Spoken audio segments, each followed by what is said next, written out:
안녕하세요. 마이스톤이십니다. 현재 시각은 2023년 5월 23일 화요일 오후 5시 46분입니다. 오늘은 제가 녹화가 조금 늦어서 최대한 편집을 최소화해서 일단 업로드 빨리 시켜드리도록 하겠습니다. 말이 조금 꼬이더라도 양해를 좀 부탁드릴게요. 일단 시장 전체적인 내용을 먼저 말씀드리자면 저는 계속적으로 데이터들을 봤을 때는 변곡이 굉장히 가까웠다고 생각해요. 시장이 좀 더 올라갈 수 있는 가능성이 여전히 있습니다. 왜냐하면 파형상 설명을 드리겠지만 좀 더 올라가서 파형을 조금 더 올라갈 수는 있지만 올라갈수록 지속적으로 하락이 더 가까웠다고 생각하고요. 지금 파형을 봤을 때는 아마 금주나 다음 주 초쯤, 제가 봤을 때는 6월 첫째 주가 부채한도 협상이랑 관련된 내용도 있고, 그리고 저희가 6월 둘째 주, 셋째 주 목요일 그리고 금요일이 2분기 선물옵션 동시 만기일이에요. 그 각각이 한국과 미국이죠. 그래서 뭐 끼워 맞추려고 하면 타이밍상 시장이 움직일 수 있는 타이밍에 왔거든요.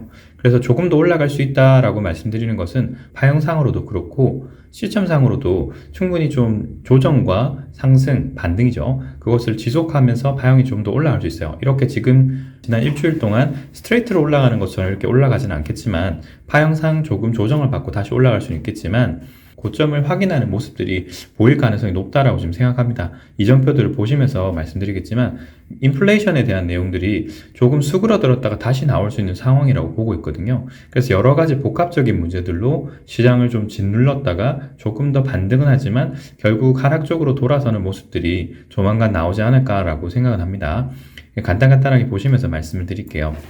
아직까지 이렇게 올라가면서 10년물이 급격하게 올라가는 모습은 보이고 있잖아요. 즉 아직까지는 아무래도 시장 자체가 10년물 금리가 올라갈 정도로 인플레이션을 강하게 믿고 있지 않은 것 같아요. 이런 이유는 제롬 파월이라든지 페드 연준 의사들이 한몫했겠죠. 지속적으로 금리 올릴 거야 라고 얘기를 하고 있으니까 그런 것들로 시장이 아직까지는 연준은 인플레이션을 잡을 수 있을 정도로 금리를 올릴 거야 라고 믿고 있는 것 같아요. 하지만 그렇지 않은 상황이 생길 거라는 거죠. 그런데 시장 자체는 페드와치툴에서 봤을 때는 여전히 2008년식 리세션을 예상하고 있는 것 같습니다. 그래서 페드와치툴을 보시게 되면 2008년식으로 페드와치툴에서 보여주고 있어요. 즉 고점을 찍고 일부 하락할 거다라고 지금 보고 있는데요. 금리가 좀 하락할 수는 있을 것 같은데 제가 지속적으로 말씀드린 걸 고려를 해보자면 떨어지더라도 굉장히 크게 다시 올라갈 수 있는 상황이 저는 지속될 거라고 보고 있어요. 이런 식으로 지금 시장 참여자들이 보고 있는 것은 앞서 설명드린 것처럼 페드에서 블러핑을 잘 하고 있는 거죠. 금리 더 올릴 거야. 이게 상단이 아닐 수 있어. 연말까지는 계속적으로 금리 올릴 가능성 있다라고 얘기를 하다 보니까 시장이 결국에는 고점을 찍고 인플레이션 잡은 상태에서 물가가 하락하는 리세션을 보일 테니까 결국에는 물가도 하락하고 경기도 침체하니 인플레이션 여기서 끝이다라고 생각해서 금리를 이렇게 내린다라고 보고 있는 것 같아요. 하지만 저는 계속적으로 말씀드리지만 이거 아니다라고 말씀드리고 있습니다. 이 부분에서 얼마나 떨어질지 알 수 없지만 떨어졌다가 다시 지속적으로 올라갈 수 있는 인플레이션 가속 사항은 충분히 나올 수 있는 상황이다. 그런데 여기서 지금 10년물과 2년물은 아직까지 그런 모습을 보여주고 있지 않다는 겁니다. 자, 그리고 다음은 코스피 200인데요. 고점을 증시가 조금은 더 높일 수 있겠지만 점점 더 올라갈수록 시장의 변곡이 더 가까워질 것이다 라고 저는 보고 있습니다.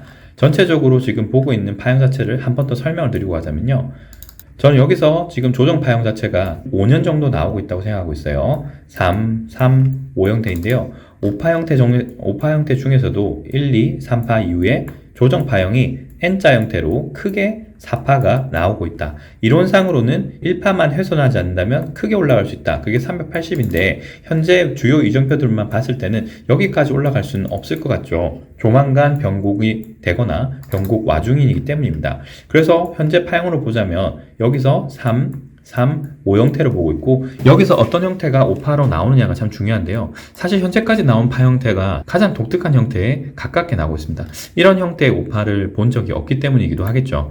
자, 일단은 1시간분 기준으로 보시게 되면 지난주까지 봤을 때는 여기서 5파가 끝나고 조정 파형이 여기서부터 시작된 게 아닌가라고 생각해서 저는 330 정도까지만 말씀드렸습니다.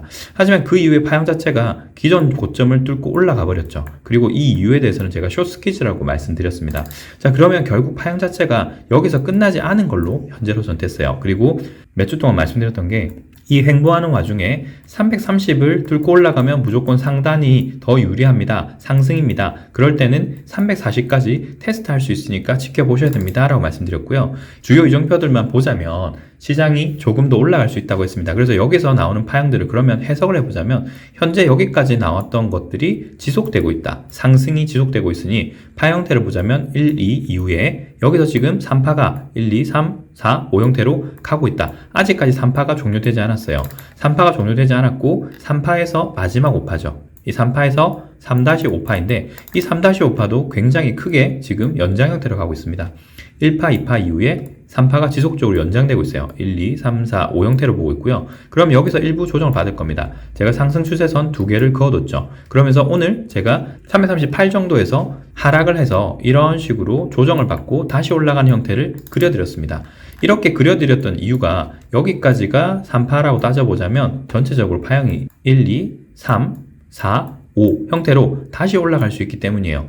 조정을 받고 이렇게 올라간다고 했을 때 이 파형이 실제적인 마지막 파형이 되는 겁니다. 그게 340이나 340 이상에 있는 그 상단의 갭, 이 두 개의 갭을 테스트 해볼 수 있겠죠. 금일까지 보였던 모습을 보자면 그렇습니다. 자, 그러면 결과적으로 그런 식으로 파형을 만들려고 하면 또 며칠이 걸립니다. 며칠이 걸린단 말이 오늘이 5월 23일이니까요. 대략 일주일 동안이라고 하면 7일이니까 7일 정도 5월 말까지는 여기서 여기까지 만드는 동안 일주일이 걸렸거든요. 이렇게 파형을 하나 만드는데 일주일이 걸렸습니다. 그러면 앞서 말씀드렸던 파형 이렇게 올라갔다가 지지받고 다시 올라가서 다시 한번 지지받고 올라가는 이 파형을 만드는데 대략적으로 그 정도 걸리지 않을까라고 생각하는 거예요. 그러면 6월 초 정도가 될 것이고 그 이후에 시장이 완전한 하락을 할 수 있지 않을까 그렇게 생각합니다. 현재로서는 오늘 기준으로 보자면 5분봉 기준으로 보게 되면 저는 여기서 대부분의 레버리지를 거의 다 매도를 했어요. 그리고 여기서 보이는 파란색 상승 추세선을 하락으로 돌파를 했죠. 조금 더 올라가다가도 떨어질 수 있는 겁니다. 그러면 1, 2, 3, 4파가 떨어질 것인데 4파가 어디까지 떨어질지 알 수가 없으니까 떨어졌다가 다시 반등하고 그러면 여기서 하나 파형이 끝나니까 조정받고 다시 올라간다. 조정받는 포형이 어디까지 내려올지를 봐야 된다. 그럼 여기서 다시 올라간다고 했을 때도 기본적으로 332에서 340까지 올라간다 하더라도 대략 3%입니다. 이 구간이 너무 스트레스 받을 수 있기 때문에 안 하겠다는 것이고 여기서부터 다시 올라간다. 어디 지점이 될지 모르겠지만 떨어지는 파형을 보고 올라갈 때까지 다시 레버리지 한번 잡고 다시 돌리려고 할 때 인버스를 잡아볼 거예요. 그게 대략 일주일 정도 또 걸리지 않겠느냐 그렇게 생각하고 있습니다. 시장 파형이 여기서 4파이기 때문에 4파 조정 형태가 단순하게 이렇게 나오지 않을 수도 있어요. 4파 형태가 좀 더 길게 나올 수도 있기 때문에 어떤 형태인지를 보고 할 것인데 여기는 조정 형태가 너무 복잡하게 나올 수 있으니까 전 되도록이면 매매하지 않겠다. 돌아서서 올라갈 때 여기가 시원하게 또 5파가 나올 수 있으니까요. 여기서 5파가 나올 것이니까 5파 형태 보면서 진행하는 게 맞지 않겠냐 그렇게 생각합니다. 다음 보실 것은 나스닥인데요. 나스닥도 파형을 조금 달리 해석해야 될 수도 있을 것 같아요. 왜냐하면 기존 같은 한국 같으면 3파의 연장으로 봤고 미국 같은 경우는 5파의 연장으로 봤는데 지금 현재 지난 몇 주 동안 지속적인 상승을 하고 있죠. 그러다 보니까 파형을 조금 다르게 해석해야 되는 상황이 생기게 되었습니다. 전체적으로 보자면 1파, 2파, 3파, 4파, 5파 그리고 올라가는 건 똑같죠. 이런 식으로 3파인데 파형 해석이 좀 달라질 수 있다 그 말입니다. 여기서 3파 이후에 5파 제가 여기서 지속적으로 봐왔던 건 뒤쪽에 있는 5파의 연장이 아니냐라고 생각했는데요. 현재 이 올라가는 파형을 보자면 파형이 조금 달라질 수도 있을 것 같아요. 한국 시장과 마찬가지로 1파, 2파 이후에 하나, 둘, 셋, 넷, 다섯 형태로 가고 있을 수 있어요. 즉 1파, 2파 이후에 3파가 지속적인 연장으로 진행되고 있을 수도 있습니다. 자, 그렇다면 여기서도 1파, 2파 이후에 3파, 4파 이후에 조정한 이후에 한 번 더 올리는 시도가 나올 수 있겠죠. 여기서 나오는 파형이 5파가 되어야 될 것이니까요. 1시간 봉 기준으로 보자면 제가 파형을 그려둘 때는 이렇게 그려뒀습니다. 1, 2, 3, 4, 5 형태로 거의 다 올라온 것 같아요. 그러면 여기서 파형 자체가 거의 끝나가고 있는 것이 아니냐. 그러면 조정 형태를 받고 마지막으로 한 번 더 올리려고 하는 시도가 있겠죠. 시그널 자체를 보시게 되면 여기서도 상승 추세들을 두 개를 그렸습니다. 두 개를 그렸기 때문에 언제든지 이렇게 조정 파형을 만들면서 뚫고 내려갈 수 있어요. 한국과 마찬가지로. 그리고 여기서 파형 자체가 거의 다 끝나가는 것으로 보이거든요. 1, 2, 3, 4, 5 형태로 이런 식으로 지금 올라가고 있다라고 보이기 때문에 1, 2, 3, 4, 5 형태로 이렇게 오파가 거의 끝나가는 것으로 보이기 때문에 조정을 받을 수 있을 겁니다. 조정을 받고 마지막으로 올라가겠죠. 그러면 이제 파형이 거의 다 완료되었다라고 볼 수 있을 겁니다. 일본 기준으로 보더라도 과매수권이 거의 들었어요. 과매수권이 들었기 때문에 한국과 마찬가지로 일부 조정받고 좀 하락으로 시작이 될 수 있다고 봅니다. 주봉 기준으로 보더라도 지금 과매수권 들기 직전이고 스토캐스틱 같은 경우는 과매수권이 들었습니다. RSI는 상단을 조금 남겨두고 있죠. 월봉 기준으로 보게 되면 시그널이 거의 펼쳐졌고 고점에 다다르기 직전이에요. 자, 그러면 5분봉 기준으로 보시게 되면 1파, 2파 이후에 3파, 4파, 5파로 보이는데 5파 형태 자체가 1파, 2파, 3파, 4파, 5파 정도로 보이는데 아직 전 고점을 넘지는 못했어요. 그래서 이 파형이 아직 진행될 수도 있고 혹은 여기서 절단 형태로 해서 떨어지고 있는 와중일 수도 있습니다. 그래서 오늘 지켜보셔야 되겠죠. 파형이 저는 조금 더 빨리 떨어질 거라고 생각했는데 여기서 조금 더 길게 올라가고 있었어요. 그래서 1시간봉 기준으로 보자면 이 파형이 거의 끝난 게 맞다면 조금 더 상단을 올린다고 하더라도 한 번 더 테스트 해볼 수 있을 거니까요. 올린다고 하더라도 거의 과매수권에 들어서 끝이라고 보이기 때문에 이번 주 중이라도 하락하는 시그널을 보이면서 여기 있는 13,768과 여기서 보이는 상승 추세선을 뚫고 내려오는 이런 모습을 보이면서 하단에 있는 갭을 테스트하지 않을까 그렇게 지금은 보입니다. 한국 시장은 마찬가지로 나스닥 같은 경우도 파형이 굉장히 좀 이상해요. 실질적으로 지금 보여드렸던 이 파형 자체, 여기 중간에 보였던 이 2주 정도, 3주 정도의 기간이 굉장히 한국이나 미국이나 이상하게 파형을 해석할 수밖에 없는 상황입니다. 전체적으로 나중에 뒤쪽에 나오는 파형에 따라서 여기를 어떻게 해석해야 될지를 바뀔 수도 있을 것 같은데 일단 일봉, 주봉, 월봉 기준으로 봤을 때 보조 시그널과 현재 지금까지 제가 보여드렸던 해석 기준으로 봤을 때는 아주 큰 문제가 있지는 않아요. 하지만 여전히 좀 찜찜하긴 합니다. 이 부분이 해석이 좀 이상하기 때문이에요. 일단 지켜는 보시고요. 오늘 말씀드렸던 내용 기준으로 되는지 그래서 전반적으로 이런 시장 형태를 보여드렸고요. 각 시장이 움직이는 모습이 조금씩 다릅니다. 그리고 일부 한국 시장이나 나스닥 시장 같은 경우는 뒤쪽에 나오는 파형에 따라서 해석을 조금 수정해야 될 수도 있어요.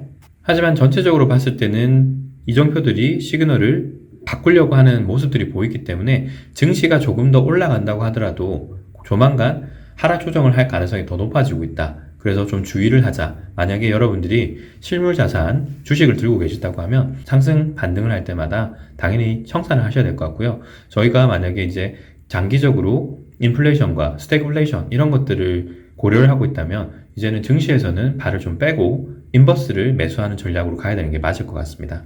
주요 사항 같은 경우는 카카오톡으로 말씀드릴 수 있도록 하고 있고요. 오늘 영상도 도움되셨길 바랍니다. 오늘 영상 여기까지입니다. 시청해주셔서 감사합니다.